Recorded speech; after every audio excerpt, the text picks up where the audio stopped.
Imagine this. What if you could tap in the brain of a billion-dollar business builder and you could essentially download a decade worth of experience of trial and error in just an hour discussion? Well, brace yourself because I did exactly this. I had a really in-depth discussion with the billion-dollar business builder, Mike Evans, the founder of Grub Hub, a company that IPO'd for more than $2 billion.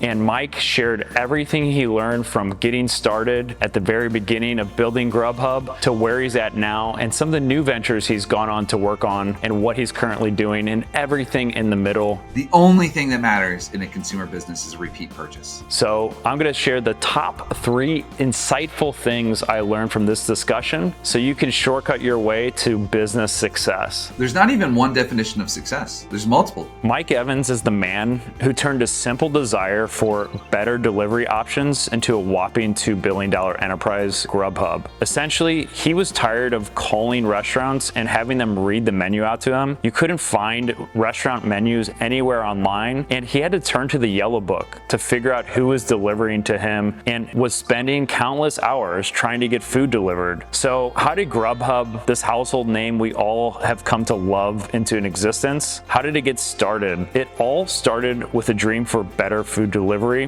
one that didn't involve flipping through the yellow pages, making endless phone calls, or going online to find menus from Google or other random places. So essentially, he filled a crucial gap. But before we get into that, if you're new to the channel, make sure you subscribe because we're putting out new videos every single day and you're not going to want to miss some of the new content we're pushing out. So you might be wondering now, what sets Mike Evans' journey apart from all the other entrepreneurs who have tried and failed? Well, I discovered 3 key elements and I'm going to share each one of those with you today. The first secret to Silicon Valley success is building an MVP and immediate validation. This means building a minimum viable product and then getting sales with actual customers as soon as possible. This is something Mike Evans did without potentially even knowing it. He built an MVP and then he realized that he needed to get actual customers and people to take out their credit cards. Some of his first customers were actual business owners because they saw the power of getting their business featured in GrubHub, how it would expedite their sales and bringing in more orders and more customers to their business. One of the things that they used in the early days was showcasing, if they Googled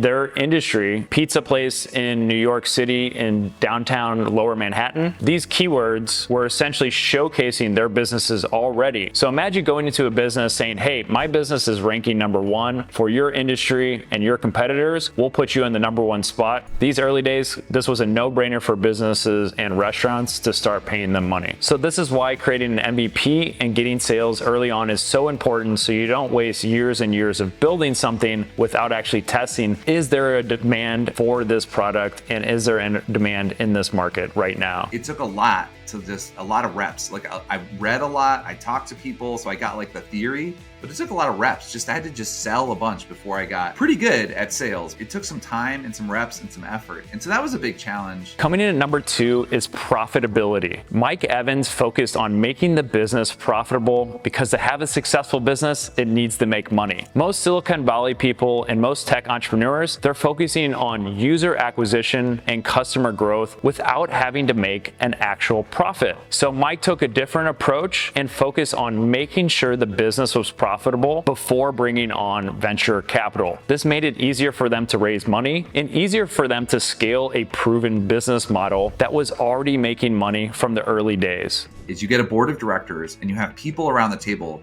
who have your interests and their interests are aligned, and they point out your blind spots and they force you to grow. They force you to confront your biases and your prejudices, and it forces you to learn if you're willing to take the feedback. Last but certainly not least, Mike mentioned the substantial shift he made from his day job to going all in on GrubHub. He essentially got started off with working at a startup, not really loving that job, and creating a side hustle. This is a very similar trajectory that I took, and I noticed something very similar. Once I went all in on my side hustles and my businesses, I noticed a drastic shift on the improvements and growth of these businesses. One of the things we discussed is you're essentially selling your prime working hours every week to your business that you're working for. And once you take those prime working hours and shift them over to your own businesses, it's going to have exponential growth, because you're not only putting the more time and more effort, you're putting your main focus in something. And instead of utilizing the leftover hours of a side hustle, you're going to utilize the core peak hours of your deep work on your main business. You have more hours to spend and you're more focused and you have more attention.